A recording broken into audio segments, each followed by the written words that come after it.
ভালোভাবে দেশটা যেন পরিচালনা হয়, দুর্নীতি তুলব, চাঁদাবাজিও দূর করব।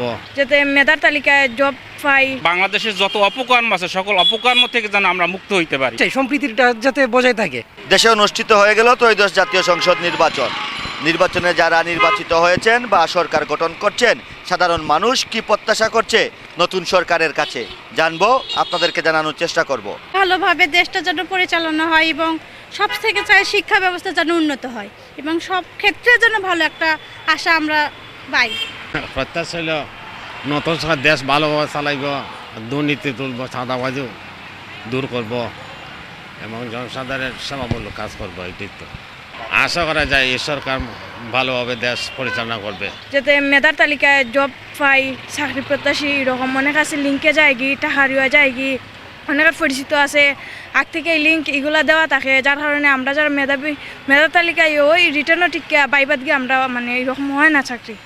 আমার প্রত্যাশা জনগণের পক্ষ থেকে যেন আমরা সুখী সমৃদ্ধিশালী একটি ইসলামী রাষ্ট্র কায়েম করতে পারি এবং বাংলাদেশের যত অপকর্ম আছে সকল অপকর্ম থেকে যেন আমরা মুক্ত হইতে পারি।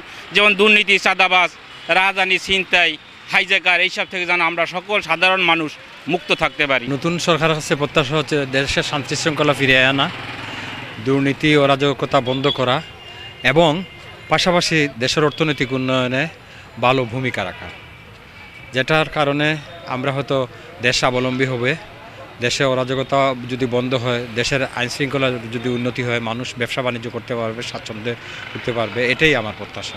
আর যেহেতু বাংলাদেশ দুর্নীতিগ্রস্ত, দুর্নীতি থেকে বাংলাদেশের সরকারকে সরিয়ে আনতে হবে। আর বাংলাদেশের তরুণদেরকে রাজনীতিতে উদ্বুদ্ধ করতে হবে।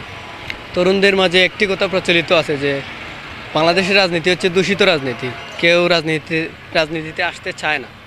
তো বাংলাদেশের এই দূষিত রাজনীতিকে স্বচ্ছ রাজনীতিতে ফিরিয়ে আনতে হবে। আর সিলেটে তো আল্লাহর রহমতে এরকম ঝামেলা নাই, মানে এই জিনিসটাই সম্প্রীতিটা যাতে বজায় থাকে। আপনার জামাত, ছাত্রদল সবাই মিলে মিশে যাতে একসাথে আমরা সবাই থাকি আর কি।